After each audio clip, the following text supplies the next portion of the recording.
A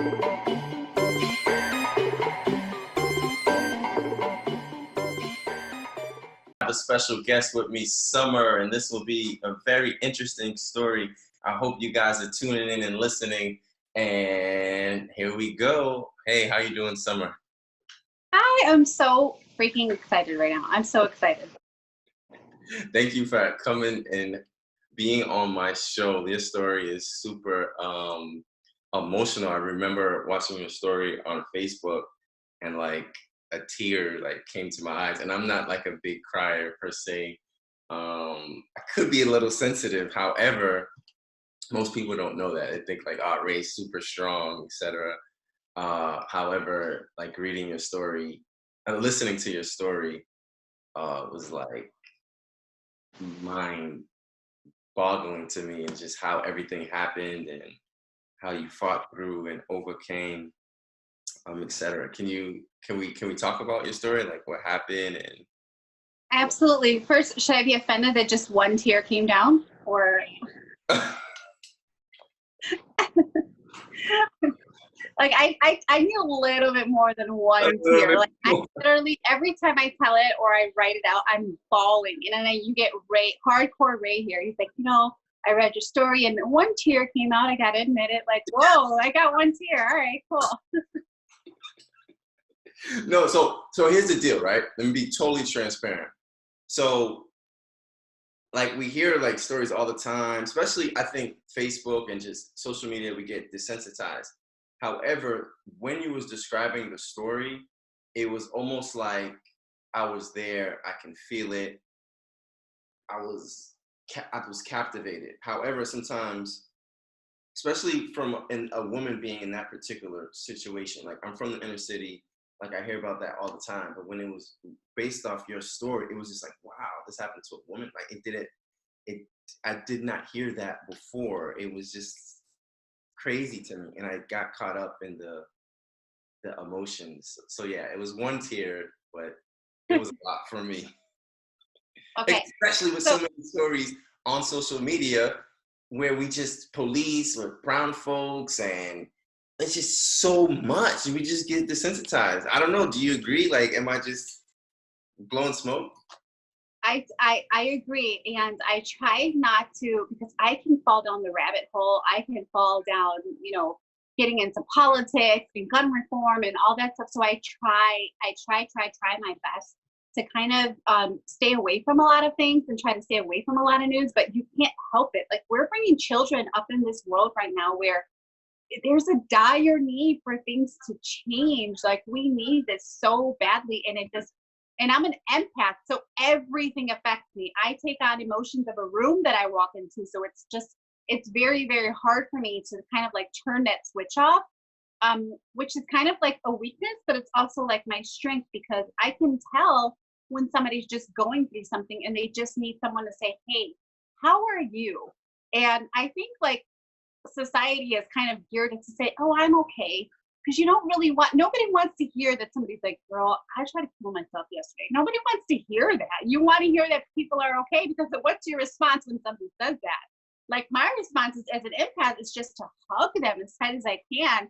Then it gets worse, because as I'm hugging them, I'm taking on all that emotion. So yeah. It's hard to kind of turn off, but I also kind of use it as like my strength, because I think that's how I can relate to people more. And that's just what I love to do, is tell my story and sort of like draw you into where, I've been, and let you know that, hey, pull some of my strength, because you can get through. If I can get through this, you can get through this. You may not have the physical outcome that I had, but it all starts within the heart, right? It all starts within the mind. Then it trickles down to the heart, and then you just start to feel those things. And even though you're not able to, move your limbs or do what your mind tells you to do, you still have that power that you can draw from always, and you can accomplish a lot of things.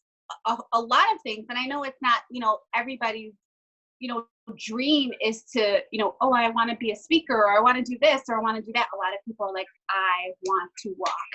Yeah. I want to walk. If I'm not walking, then I'm not doing anything.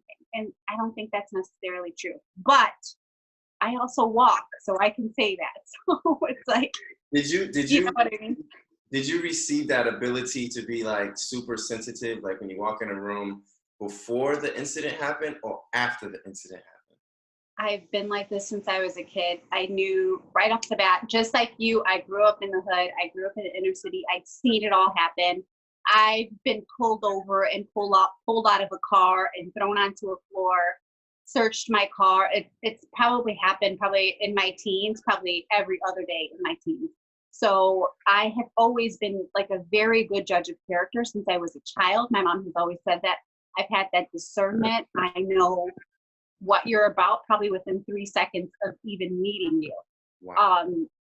I've just always had that, and I've always kind of like used that, as one of my strengths. Like I said, it can be a weakness because my body will not lie. My body will not say, "Hey, come give me a hug," when I'm like, "Ooh, please don't." Let's kind of steer clear of that energy that you got going on. So it's kind of like, I use it as a strength, but it's definitely probably one of my biggest weaknesses as well, which is kind of weird. Um, but like I said, I can relate to your story so much, because I did grow up seeing all of that. And what's weird is that, so let's go back. Let's go back to how this all happened and why I'm actually here. Back in 2003, I was, gosh, how old was I?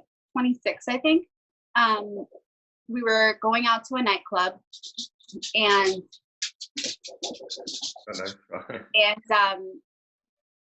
we were at a lounge, and we were having a couple of drinks.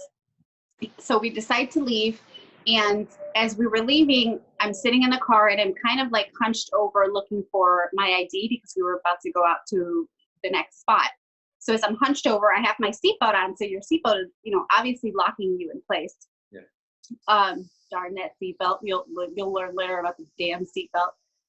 It's locking you in place. So I'm bending over, and the guy that I'm with, who's like a club promoter, who's just a friend, he goes to back out of the parking spot, and he like slams on the brakes a little bit. So I'm like, what happened? And he's like, I don't know. These guys like won't let us out of the parking lot. And I'm like, okay. I didn't think anything of it. I just thought, men are stupid. I don't know what's happening. It's just dumb. But in hindsight, I felt that energy. I felt like now that I can look back, I knew that something wasn't right within my soul. I knew that I was in trouble, but you don't think about it in that moment. So we back out, and we're driving, and it's kind of like, how can I describe it? Like kind of like, those little malls, little strip malls where there's an entrance in and an entrance out, and it's the same place where you go in and come out. So we go to the right. We're gonna like a roundabout. No, like kind of like a strip mall, but there's one entrance. Okay. Yeah, like one driveway, I guess you would say.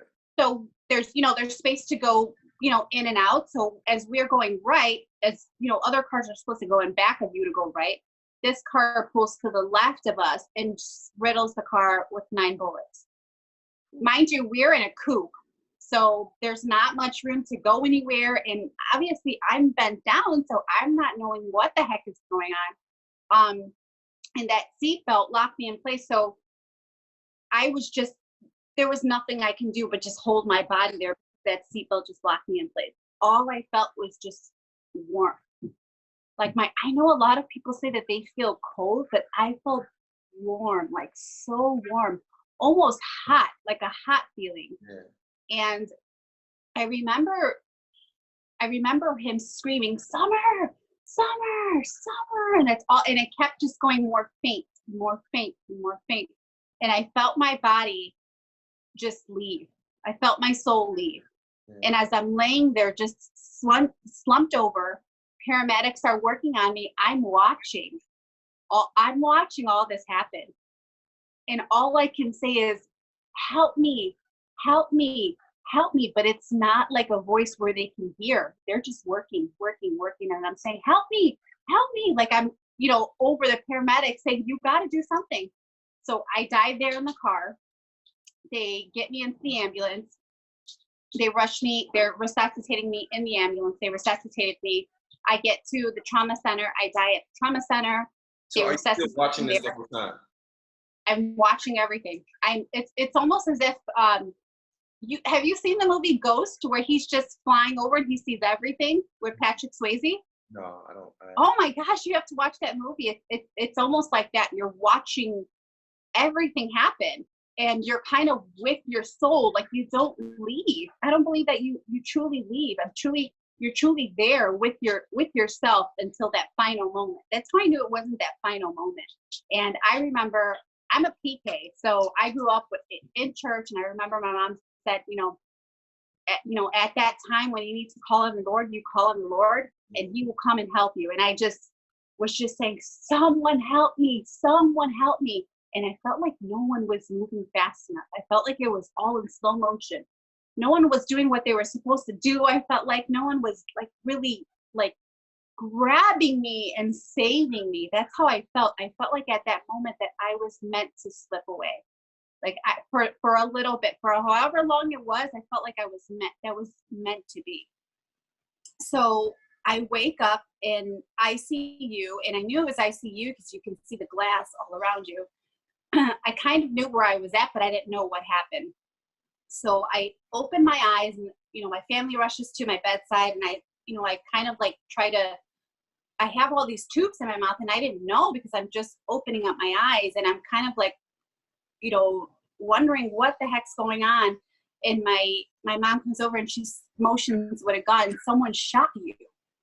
So I start, freaking out a little bit because I don't know what's going on. And all these machines start going off. Doctors start rushing in. They come in, they clear everyone out of the room. They sedate me again so they can pull the ventilator and everything out. So I wake up the next day, and I'm able to, mouth the words, what happened, and detectives come in, and, they start telling me, do you know this person? And they ended up finding the guys. There was 2 men. They ended up finding them at a bar within an hour of this happening, having a drink at the bar, grabbed them at the bar, searched the car, they didn't find anything, searched the dumpster in the back of the bar, and there the gun was that shot me. Wow. In the back of the bar.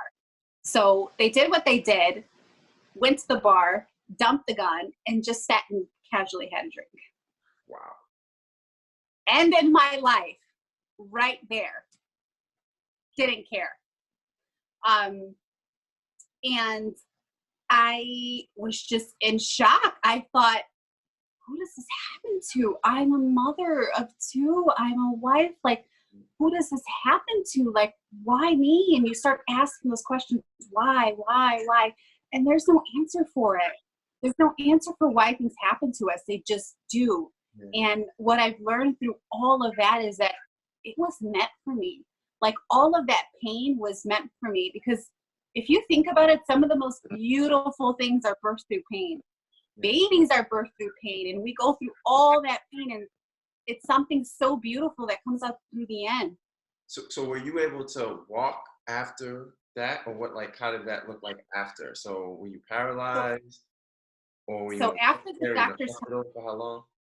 At this point, while detectives are talking to me, I'm still not grasping what was going on because doctors hadn't talked to me yet. It's important to know that I was very hot-headed, very quick to react, very a fighter. I grew up a fighter all my life, a fighter.